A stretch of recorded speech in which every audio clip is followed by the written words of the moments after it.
error eh. So ngayon, maaring yun yung isa sa mga tingnan nila sa pagpasok What's ng your ating draft. command? And this is game number 2 between Onyx Philippines and Twisted Minds. Katulad na lamang ng sinabi ni Wolf, kailangan maging mas maingat ang Twisted Minds sa paggawa ng kanilang mga plays, especially yung decisiveness. The moment na lumabas yung ganong klaseng laruan muli sa Onyx Philippines. Pero mukhang bago ang ating makikita dito, no? With the side selection update as well. At saka yung expanding reverse na mukhang dadalas yung mga mahilig mag-double lane. Oo, like Harith, Granger, Claude even, pwedeng consider. And remember game number 1 na na-prioritize yung Kalea. Parang binigay ng Onyx Philippines yung first pick dahil alam nilang babalik sa kanila yung Kalea. This time, iba yung na-foresee ng Onyx Philippines na magiging first pick sa kanila. So they opted to ban this Kalea na magiging importante din para kay Kaloy. So this is a very interesting approach, and now they ban the carry. There's also that potential na sila naman na mag-prioritize ng Claude. But Sora is open. Sora is open and game 1 Eve ang naging first pick. Ang dami atang bigayan ngayon. Wow, Eve ang kanilang kukunin. Kapag hindi kinuha ng Twisted Minds yung Sora na to, maaaring mapunta sa Onyx PH. So kailangan nilang partneran yung Sora. Ano ba maganda? Tingin ko dito Hilda para dun sa pang-go nila dun sa may Eve. And Khalid din as well para dito kay Kaloy. How about the Zetyan? O kahit mamaya na, no? Kahit mamaya, kahit Third third pick. And Guinevere as well. At syempre yung Claude naman na inang sasagot din sa Eve. Potential. Yun. Ay, yung Claude. Oo. May kasabay na nga rin nata ang hinihintay nating room pick. It's going to be the Oh. Khalid. Yung Claude at Khalid ay para bang ang ganda ng early, ng halo, timpla ng early game at late game. At sakto na dahil hindi na kailangan problemahin yung carry dahil Onyx mismo yung nag-ban. So, right now, I wonder what Onyx is gonna be thinking about. Harley ba ulit ito? And if so, kukunin ba nila yung Hilda? But then again, meron ng Khalid dun sa kalaban, so parang alam nilang pwedeng magulo yung isang Harley. But there might be a change now. Leomord is open para sa Onyx and so is Guinevere. Oo. Namiss ko na rin yung suyo ni King Kong, ha? Oo nga, no? Oo. Ang hula ko dito, uy, Oy! nasa Amon. Ayan Thank you. na. Nasa Amon. At yun nga, yung Hilda. Wow. Wow. Nila. Parang ano to, M6 feels para sa Fnatic Onyx during that time. Naalala ko yung M6 feels eh. Iba talaga gumalaw si King Kong dito sa suyo na to. Doon na uso yung ano, Sigma pattern. Sigma pattern. Sigma pattern. 8 minutes, 15, level 15, mga ganon. Parang pabilisan eh, laging may Dati, no? racing. Oo. Wow! Okay, so this is where I don't agree anymore with Twisted Minds. Meron ng Eve, meron ng Suyo sa kabila. But they still opted to go for the Limmer. Granted, you have the Khalid para dun sa may Eve. Pero nga lang, Hilda pa siya na problema as well as the Suyo. Na typically ay baliktad. Leomord yung mauuna tapos ka-counter rin ng mga heroes nitong Onyx Philippines. So, I wonder kung ano yung ideology dito ng Twisted Minds. Okay, tinanggal itong YSS na masasabi ko naman naging epektibo ng first game, no? Huhuli lang talaga siya ng gusto ng Twisted Minds. Maraming beses, no, na parang after mamatay ni Severo, okay na ang Twisted eh. So, pero ayaw na nilang pumunta dun sa punto na yon, no? Yeah. Ayaw nilang paabutin. Okay, with the battle of Yi Sun Shin, that will limit some of the gold options para dito sa Onyx Philippines. And what they can ban now is Zetian as well as Kimi na potentially mga heroes mula from the mid lane. And syempre si Sean, matindi rin talagang gumamit ng Kimi yan. So, Yun ang bukod tanging nagsa-Skypiercer first item. Kimi sa... siya lang ang pwede. Siya lang ang pwede sa MPL Philippines. Kids, don't try this at home. Don't try kids. this at home. Oh, yeah. Sora ban. Parang nalimitahan sobrang gold lane options. Hindi lamang para kay Owl, kundi para kay Savero na rin. Yeah. Oo, may Ay, hindi, Granger. kasi kay Owl na may may cloth na eh. Oo. So, may mga Granger kung pagbabasihin natin doon sa mga comfort heroes dito ni Sabero. Yeah. Iritel din, meron pa. Nilalaro Or- na yun sa MPL ID. Paano kung Suyu Gold? Ay, oo nga. Ay, nako. Napanood ko na yan. May mga gumagawa. Kasi huling napanood ko yan si Midnight. So, talo Ay. kami. Sige, lalagyan ko na ng pa-premium, Wolf. Oo, Kapag Suyu Gold nga ito, ay bibigyan kita ng 5 pitik with soft moves. Yun. Aabangan ko yan. And the gaming indeed will be banned out by Onyx Philippines. And Twisted Minds, they still have the option to zip yan. Kaso parang hindi ko nakikita yung zip yan kay kay Sean eh. Sean? Parang gusto natin yung mga palaban eh. So Valentina might be The choice. the choice para sa Twisted Hindi Minds. kaya parang, hindi kaya ito na ang time para bumalik ang kagura ni Sean. Ay, oo nga. Kasi- Saktong-sakto na buff din eh. Medyo mahirap nga lang against the Eve, no? Pero, alam mo yun, comfort eh. May mga ganun eh. Valentina, kasi pwede mo kopyahin yung Eve ult. Yeah, actually, yun pa lang. So far, yun nare-reveal na pwede kopyahin. At Ayan na, Valen. Pero parang worth it na rin kasi kung may sarili kang kopya ng RWM, Yeah. kahit sino pang kunin ng dalawang to, one is enough. Sabi nga nila, one wipe, one life, good life.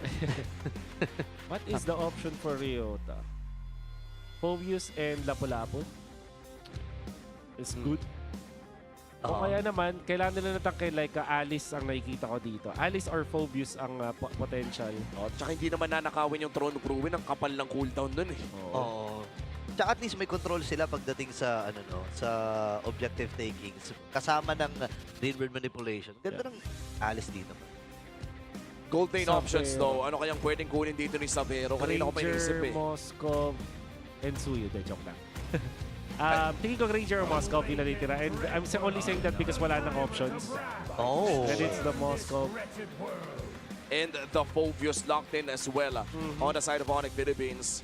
And nakakatuwa no, na mukhang palitan ng ating XP laners. Natitira na lamang na pick dito would be for Twisted Minds. Ang dami pang open. May Yeah. lapu-lapu pa. Lapu-Lapu para dito sa Eve. But that will be the glue. Oy, Oh. Interesting kasi parang ito yung typical na panghawak doon sa Phobius. Pwede rin, mayroon silang option na mag-CC but they felt like Leomord at Claude na sila. So napaka-greedy na nun. Kailangan nila ng isang frontline hero or a contact hero which in this case will be the glue. oo. Yung low econ na hindi kailangan ng pera para maging effective. And, usually, no, yung nade-default sa ganyang klaseng pick would be the Terizla or the Terizla. Uranus. Pero this time around, the glue was open to take para sa side ng Onyx Philippines. And this is already, that was on the side of Twisted Minds rather. And this is already the second game kung saan nakalamang na ang Onyx Philippines sa kanilang game number 1 performance. Aantayin na lamang natin kung kaya nga bang bumawi ng Twisted Minds para patagalin ang sering ito o matatapos na ba ang ating match number 2 with a clean sweep with the debut of Sabero. Exciting to, no? Kasi makikita muli natin ang Even Valentina na simula't sa pool ng lumabas itong Valentina, laging nagkakaroon ng palitan against the Eve, minsan Farsa. So doon lang sa tatlong umiikot na yon. And so far, siguro ang magandang matahan dito yung mga roamers eh. No? I mean, yung duo pala, dun sa yung mid duo, no? Kasi alam natin, nagkaroon ng adjustment, lumipis yung buhay ng mga range minions.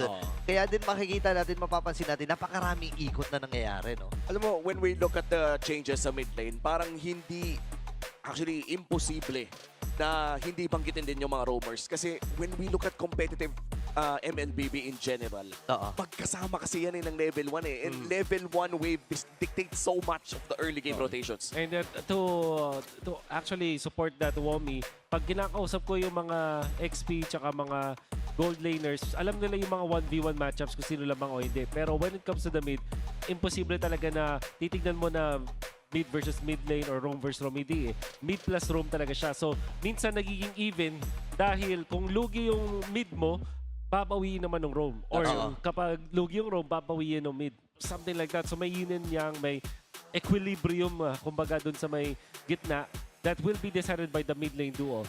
However, with this one, Eve Hilda versus Valentina and Khalid, even pa rin eh. Pero parang mas papabor ako kahit paano dun sa Eve. Parang in a way na masaya siya dahil hindi siya mapupuntahan agad basta-basta ng Khalid. Hindi niya kailangan lumapit eh. No? Makaka-focus siya ng mahusay. Pero mukhang babalik na nga tayo sa Land of Dawn mula sa ating Head Marshal na Bang. Tineleport na tayo. Welcome to game number 2. Brusco versus Kaloy ang roamer matchup natin. It's a Hilda versus a Khalid. Parehas mabilis tumakbo all around the map. Oo. Kita natin si Lanzo nun. Binantay niya talaga eh. Baka mamaya ka sumisubilan dun sa order. Uy! Oh my goodness! Napaka-hapdi! Oy! Damage mula kay Sean! At nabigyan kaagad si Super Prince. Medyo na hindi ata nila nakakalkula. Si Kaloy kumuha din. Pinag-uusapan pa lang natin ang tapatan sa gitna at nakauna na ang Twisted. What happened? Literal na hindi natin nakita pero there was a lot of explosions. Ang importante doon, actually apat nga ata yung hindi nakita doon ni Prince. Kaunti pa lang UXP niya dito, sobrang lugi na siya. 1K kagad yung lamang dito ng Twisted Minds. Explosive na entrada mula sa Twisted Minds. Pero mukhang may bawi naman ang bahagya ang Onyx Philippines. Nag-cover na ng mga flicker para sa dalawang mid-lane roam trio duo. At papasok pa kasi King May bawi din na ginawa at lumalim na si Brusco pero makakakuha din sila ng dalawa. May bawi naman pala para sa Onyx Philippines. Pero 1,000 pa rin halos ang kalamangan ng Twisted Minds. And looking at what happened in the first 2 minutes of the game, Wolf, ano pa yung kailangan, ay yung ma-expect natin upcoming sa first turtle? May chance na hindi umabot sa level 4. Ito Super Prince, so they will try to take this real slow. And siguro ang pwedeng gawin dito ng Onyx is to leverage yun kay King Kong na maganda yung simula. Oo, ang hirap nito lalo na 'di ba pag tumatama din yung skill ng Valentina, so mas makakakuha siya ng XP, so mas mabilis talaga ang pagbulusok nito. Lanzo sasama na rin sa gitna para makapag-clear. And si Super Prince Brig, kailangan niya kumapit dito sa mga wave na to, hindi nga aabot rin. Hindi umabot and yung pagong ay mukhang ibibigay na lamang ng Onyx Philippines. That's the first turtle na mapupunta sa kamay ng Twisted Minds.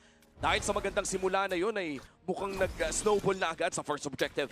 That's gonna be incredibly good para dito sa side of Twisted Minds kasi alam natin na naka-Leomord sila na pwedeng mag-dire-diretso kapag nakahanap ng abante talaga. Dire-diretso na pwede silang mag-invade. At ito na yata yung sisimulan nila papunta dito sa may orange buff. Okay, Brusco ngayon ang kanilang pupuruhan, nagamit yung flicker. At makakakuha si MP the King ng kill. Sabay diretso pa ata dito sa orange buff. Oh, no. Ngayon si Sabero ay pagtutulungan ng Twisted Minds. Kumakapit na lang dun sa kanyang torre. Pero makakaligtas siya. May sipat din na hindi tumama mula kay Sean. Makakahinga si Sabero. Makakahinga. Inaantay ko baka biglang tawagin si Barbiel. Pero mukhang hindi pa naman pala available para sa Twisted Minds. Pero so far maganda ang unang ikot ng Twisted Minds. Nakahanap ng dalawa! Oray ko po, nakuha din ata. Oh my goodness! Dalawa tinamaan! Ang Sabero ay nakakuha din! Dalawa! Para kay Sabero! Kapag hindi umabot sa top 5 plays of the day, dinaya! Dinaya, grabe! Savero showing us that the replacements today sa parehas sa TLPH at Onyx Philippines ay nagpapakita kung bakit sila ang napili. That double kill coming from Savero really just equalized the Russian King Kong. Naku, si Aula, nagamit niya yung kanyang Blazing Duel para mabilis lamang maklear. Itong wave niya, meron pa siyang BMI. Pero papasok din itong si Kaloy. Dash out para kay Savero, pero si Kaloy ata ay maiipin din. Ako pinag-ahampas. Narindito ni Brusco at nakakuha na naman ang kill si Savero. Wow, 4 minutes in, nakakuha agad ng Corrosion Sight plus an upgraded boot. Silipin natin ang ating Infinix in-game equipment. Pero mamaya na yan dahil mukhang may laban na naman sa mid. Kaya na pinagtatalunan dito si Lanzu. Makakasanib din ang Brusco magiging sakripisyo. May pagong pa naman na patubo. At ang Onyx PH ay kulang ng isa. Pwede samantalayin ng Twisted to Oo, at mukhang sasamantalayin nga ito ng Twisted Minds. Sisimulan na nila ang bagong. Last turtle ay sila ang nakakuha. Pero si Savero ay nasa gilid lamang. Naghahanap ng tsansa. Pero hawak pa rin ito ni MP. Okay, si Lanzu siya ata ang bibigyan. Hindi sumabot yung si Bat. Pero si Lanzu ay may ibit del flicker from Lanzu. Papasok si Kaloy. Nagamit yung kanyang ultimate. Tinawag si Barbiel. Wow! Isa-isa hinaatay ito ng Twisted Mind. Nakakuha na naman ng isa dito si Sean. Make it double. Pero si Super Prince ay bumawi din naman. Grabe. Tama ba ang nakita ko doon, Wolf? Kinopya ni Sean yung Phobius. Demonic Force, Demonic, yes. oo. Tama ka doon. At sakto kasi, close niya yung distance. Tapos pagbalik niya doon sa pagiging Valentina, napakataas na damage siya. Yun nga lang, nagbigay sila ng shutdown and Super Prince nakapag-recover doon. Ang isang bagay na gusto ko rin take doon dito sa Twisted Minds ay sa lahat ng kaguluhan na nangyari, hindi nila napansin na nakaungos na si MP the King over King Kong. He is level 9 as of this moment. kumpara sa 7 ni King Kong. Okay, tatawagin na rin. Oy, di nasakyan ni MP The King. Naiwan yung kalesa dito ni MP. Pero sa iba pang bahagi naman, may 1v1 na nagaganap. Brusco ata, inaabangan doon sa BMI. Itong si Owl. Si Kaloy ay tatapak din. Pero kakalmahan na muna dito ng Twisted ng Onyx. Pero bigla-bigla lang pre ha, yung mga gold leads natin, papalit-palit na lang oh. Eh, ikaw ba naman, sa taas ba naman ng mga bilihin? O maglalakad na lang siguro Oo. yung Leomord natin sa ngayon. Sa bagay, mahal ang gasolina ngayon. Pre. But 35 seconds bago lumabas ang susunod nating turtle. This will be the last turtle of the game. Sino ba ang lamang doon? this is definitely MP the King over King Kong. Dahil nga doon sa sinabi natin na unti-unting nakakakuha ng extra green camps itong si MP the King. Uy, napakahapdi. Hawak naman ni Sean yung river manipulation, pero mapuforce siya dito na umuwi. Hindi pa pwedeng ganun kaliit yung buhay niya, lalo't magsisimula na rin ang pagpwesa ng Onyx dito sa Lord. Turtle rather. MP. MP the King, kalahati kagad. Brusco ngayon ay tatakbo, kakapit sa grass para magkaroon ng konting buhay, pero walang tinamaan si Lanzu. Desidido talaga si Kaloy na puruhan itong si Brusco. Nahawakan nila yung pagok. Oo, medyo malayo si King Kong at hindi ata alam ng Twisted Minds yun. Si Owl ang unang bibigyan. Pero mukhang ibibigay na nga ito ng Onyx Philippines. This will be the third turtle. All three turtles ay mapupunta sa kamay ng Twisted Minds for this game number 2. Sa taas naman pala tumatrabaho si King Kong. Kaya pala nagdesisyon na rin sila na ibigay. So kahit papano ay nakatrade ang Onyx. Kaya lang sabi nila parang hindi pa ata sapat yun. Napilitan na rin gamitin yung Raging Sandstorm. Mula dito kay Kaloy. Si King Kong nag-aabang na naman. Tinamaan si Lanzu pero alam niya na masyadong makunat yan. Hindi itutuloy ng Onyx Fish ang kanilang plano. At ligtas pa rin ang Twisted. Bago magsimula yung turtle natin, sinabi natin na si MP the King yung nakakalamang. And that's also true with XP and Gold. Pero in just a span of 1 or 2 minutes, nakapag-catch up na si King Kong when it comes to the Gold and XP din. Okay, ang ganda ng pwesto ni Super Prince doon pero nakapag-river manipulation din si Sean sa likod. Brusco ngayon ang nagpapakita para dito sa Onyx. Wala na namang mamamatay. May mga na-expend lang na ultimates. Pero talagang tansyahan to, men ha? Oo. Tsaka parang sa pagkakaalala ko, si Savero talaga ay comfort pick niya tong Moscow. Moscow. Babalik ako sa MSC 2025. Last year lang. Ito yung most played niya during the Swiss stage sa pagkakaalala ko. And he will mirror itong ginagawa. Infinity Race mo ko mauuna ng bahagya dito yung Moscow. But for the side of Twisted Minds, hindi naman ganun kalayo yung gap ni Owl kahit pa napakataas ng pressure na binibigay ng Onyx sa gold lane. Oh, speaking of pressure, yung taas ata ang planong i-pressure dito ng Twisted. Nakita lagi si Kaloy. Ito yung maganda kay Kaloy, no? Hindi siya nagpapabata dito kay Brusco. Pero si King Kong, naku, napa-vertical na. 1v1 ang naganapan. And si MP the King ang nagwagi. Na-force pa yung river manipulation dito ni Super Friends. 24 seconds para kay King Kong. And yung Lord ay open na. At si MP ang tagal na nating pinapanood na nagle-Leomord to. Sobrang on point. Kanina pa din kasi naghahanap ng mga plays at min-max itong si King Kong na mag-catch up ng farm. At dahil doon, napano siya ni MP the King. Wala Super Prince, naku, napapflicker na, nahuli din. At dito na dito ang Onyx Philippines na kumuha, pero gitna ang napitas at Twisted. And ang Lord na ito ay kukunin. Buti nilang naharangan. Takot yun ha. Grabe yung timing, min. Muntikan na yung timing at yung angulo. Perfect na sana, but MP the King had the retribution at napaaga lang ng konting-konti. Yung sibat doon ni Savero, that will be disastrous para sa Twisted Minds. But of course, ngayon, nakakalamang na sila the significant amount over Onyx Philippines. Oo. Itong 2,000 ay pwedeng gamitin ng Twisted Minds para mag-secure pa ng mas madaming tore. At ginagawa na nga nila ito sa mid lane. At mukhang mag-flicker in pa. Sakto din yung Dark Wave. Naku, pinagtulong-tulungan na yung mga naipit na miyembro dito ng Onyx Philippines. Sama play si Duan mula kay Owl na makakandalawa. Itong si Sean. Pero dito na ang pagbawi ng Super Fam. And si Kaloy ang kanilang napitas. Buhay pa rin ang tatlo para sa Onyx. May Lord sa itaas na bahagi. Masasamantala pa ata ng Twisted Minds yung wave na kasama nila. Ang daming tore na nakuha ng Twisted Minds. At may Lord pa nga doon sa may bandang itaas. BMI nagamit na dito ni Owl. Saktong poke lamang at makakaalis siya ng safe. Makakadepensa dito ang Onyx Philippines. But Twisted Minds able to secure a big chunk ng ating mapa. 4,000 gold lead na rin para dito sa Twisted Minds. Ang ganda nung pinagplanuhan nila si Super Prince under the second turret with a flicker plays. At dahil 5 sila na nakapag-juggle dun sa Torre, kahit parang pwedeng i-turn around yun ng Onyx Philippines, ang nakuha lang nila was the Roamer. And syempre, sulit yan para sa Twisted Minds na ngayon ay natanggal na lahat ng outer turrets ng Onyx Philippines. Sikip ng mapa ng Onyx PH dito. And ang mahirap dyan, pre, pag pasikip yung mapa, nawawalan ng halaga yung Hilda kasi hindi niya magamit yung advantage nila dun sa mga bush eh. Tsaka yung safety ng mga split pushers nila katulad dito ni Savero at King Kong. Real World nagamit na rin si Sean ang target. Pipit ata sila ha, and this time ay mabibigyan na rin si Atoy R pero si Bruce sa likuran! Nako! Napitas dito ng Twisted Minds. Tuloy-tuloy ang paglobo ng kanilang kalamangan. Savero ata ang target lock nila. Nakaabang ang Twisted. Agawin River Manipulation at binigay kay Super Friends.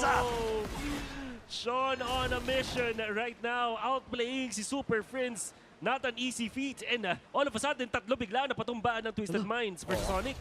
3 segundo para kay Ryota. Si King Kong ay inaabangan nila. Tinawag na si Barbiel. Isang inhibitor na wala. At mukhang itutuloy nila ang pag-push sa taas. Okay, may retribution man si Kikong if in case na may makalusot na wave. Pero si MP the King na buong kukunan ng Twisted Minds. Ay atras na ata. Nakuha pa. May damage dealer dito ng Twisted. Si Dido, si Onyx Philippines. Ay! Dito mama! Yung SOD. Pero si Atoy R, tuloy-tuloy pa rin naman. Tinawag na si Marbiel at magkakaipitan ata. Naku, Atoy R ay nahuli din. 7 seconds, magkakalord, pre. This was also the reason kung bakit napitas din ng mga members ng Onyx yung mga overheat.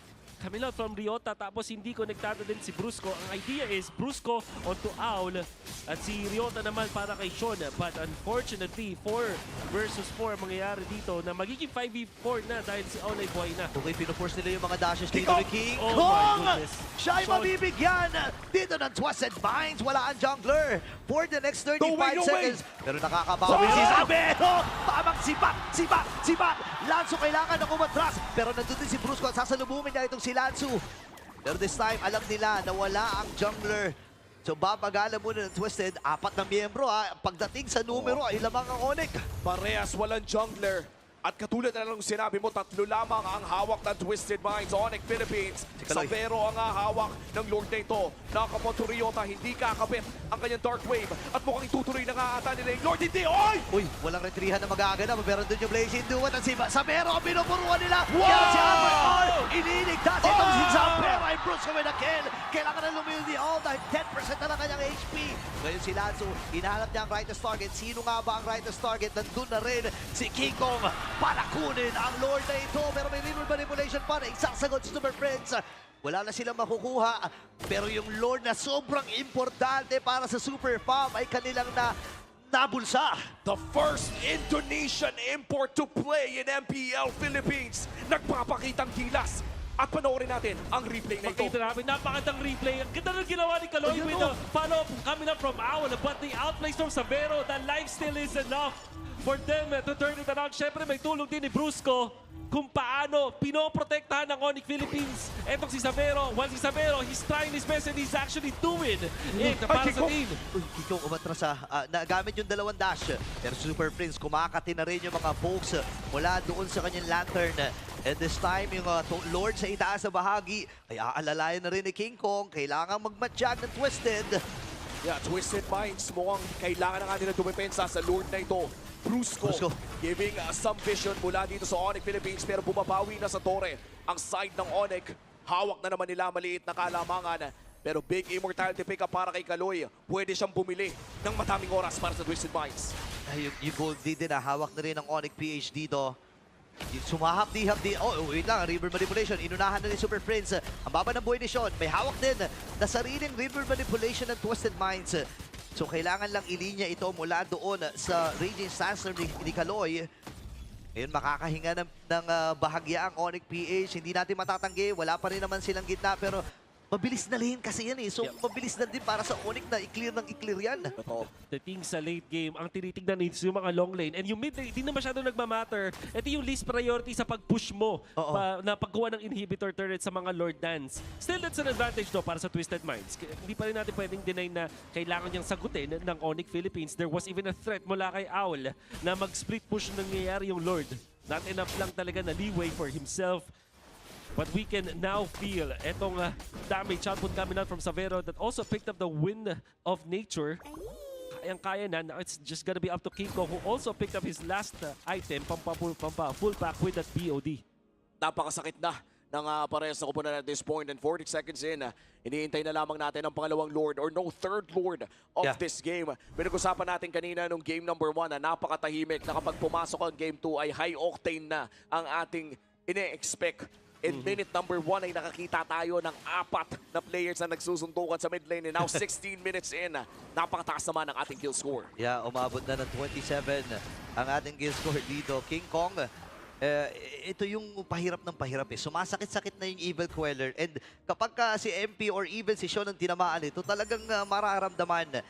Ngayon, flow na lang ng wave ang sobrang prio dito ng Onyx and ng Twisted Minds doon sa long lane. At si Savero ang unang kukontrol. At ngayon na nandito na ang Lord para sa Onyx. Pwede nilang hanapin ang karagdagan bang kalamangan dito, pero ang ganda ng pwesto dito ni Lansu para magbigay naman ng impormasyon para sa Twisted. There will be a little bit of a slow push dun sa may top lane na papapor sa Onyx Philippines. Madali lang din sagutin dahil naman si Sean sa may taas. Savero onto the bottom. Alam naman natin meron siya ng SOD, pero yung isang threat din nito na may Moskov sa baba. Pag sakaling malugi ang Onyx Philippines, may split push option. Oo, itutuloy, no? Ilang beses na natin nakita yan, yung hindi pa uuwiin na strat. No? Actually, maraming teams din, and even Onyx ginagawa yon. So tingnan natin, hawakan lang to Oo, Rose Gold Major na, kuha rin, papasukin nata ni Lansu at tinawag na nga si Barbiel. Okay, mauuna ata. Atoy R, kailangan na umatras. Meron din River Manipulation. May sagot din na River Manipulation. Sean, nakakuha na ng kill. Playing Sinduan mula kay Ao. Naku, unti-unti na ubus buhay din din Super Friends. And this time, tatlong miyembro ang tumumba. And ang Twisted Minds ngayon ay ang merong upper hand dito. At si Brusco ang pinaghahampas si MP the King. 4-man down at nakadalawa pa si MP. 20 segundos ang kailangan nila abangan. Si Sean ang naghahanap ng paraan para tapusin agad ito. At mukhang ihahatid na nga nila ang kanilang mga minions para tapusin ang laro. 12 seconds pa para kay Ator Ay. Kaya niya bang i-clean yung wave? Hindi! Kasi siya yung naunang na-clear doon. And Twisted Minds ang makakakuha na game 2. An explosion dun sa may gitna. Ryota overextending Twisted Minds with the punish. Nagsimula din dun sa real world manipulation na si Sean ang nag-trigger. Napasama ang pwestuhan ng Onyx, napaload doon si Kikong, kaya naman nagulo yung box nila. And when Savero came, handa na yung side ng Twisted Minds, and they were able to punish the import. Welcome to the Philippines, Savero. Hindi pwedeng malinis ang kanyang debut dito sa laban nila against Twisted Minds, and this was an amazing performance mula kay Savero, pero Twisted Minds pa rin ang nakahanap ng paraan na manalo bilang isang unit in team fights. Grabe yung mga suntukan. No? Kung babalikan natin, early game, first minute, first wave, nagkakapatayan kagad. And ang ganda ng ginagawa kasi ng Twisted Minds and ng Onyx PG. Looking at the highlights mula dito kay Savero na nagbigay din ng advantage sa kanya against sa kay Aule, no? Yeah. Kasi yung palitan nila ay parang hindi sila magkakapatayo dun sa may bottom lane. So kailangan mo umanap sa iba. Na at yun ang ginawa dito ng Onyx Philippines. Well, particularly Savero, yung sarili niya din na play na nagagawa. But MP the King on this Leomord, matahimik lang pero mataas talaga yung impact ni MP the King sa game na to. Oo. And I would say very perfect early game as well. Minimal deaths, nakakapag-farm, walang pinipilit. And Twisted Minds with this victory in game number 2, proving to everyone na yung super rookie era nila ay tapos na, and they are contenders entering this season 17. Hindi biro ang kanilang nakalaban. It's Onyx Philippines. Isa pa rin sa mga teams na alam nating nasa top ng food chain. So many times makikita natin dun sa highlights na nakahiwalay si Ryota at si Brusco. Understandable kung bakit ganun yung gusto nilang gawin natin, but it's clear na kapag hindi sila nakapag-set up ng sarili nilang box, luging-lugi sila dito sa ginagawa ng Twisted Minds. All throughout, Sean was phenomenal in this game. Madami siyang outplays na ginawa, kahit yung si Super Friends na dati lang mga senior nila dun sa Onyx franchise. Ngayon pinapakitaan na niya na pinapalis siya. Savero, this is one of the plays. Ito lang yata yung tatalo dun sa play of the day na ginawa niya kanina. And to think na same game siya nangyari, but this was the last clash. You can see lugi na agad sa HP yung mga members ng Onyx, and when Savero went in for that, nandun na after the Wind of Nature, wala na siyang way para makaligtas, at Owl with the perfect entrance in that clash. Ganda ng pasok ni Aldo, no? Na-pop na rin niya, pinap din niya yung kanyang Wind of Nature para nga naman hindi mabigyan.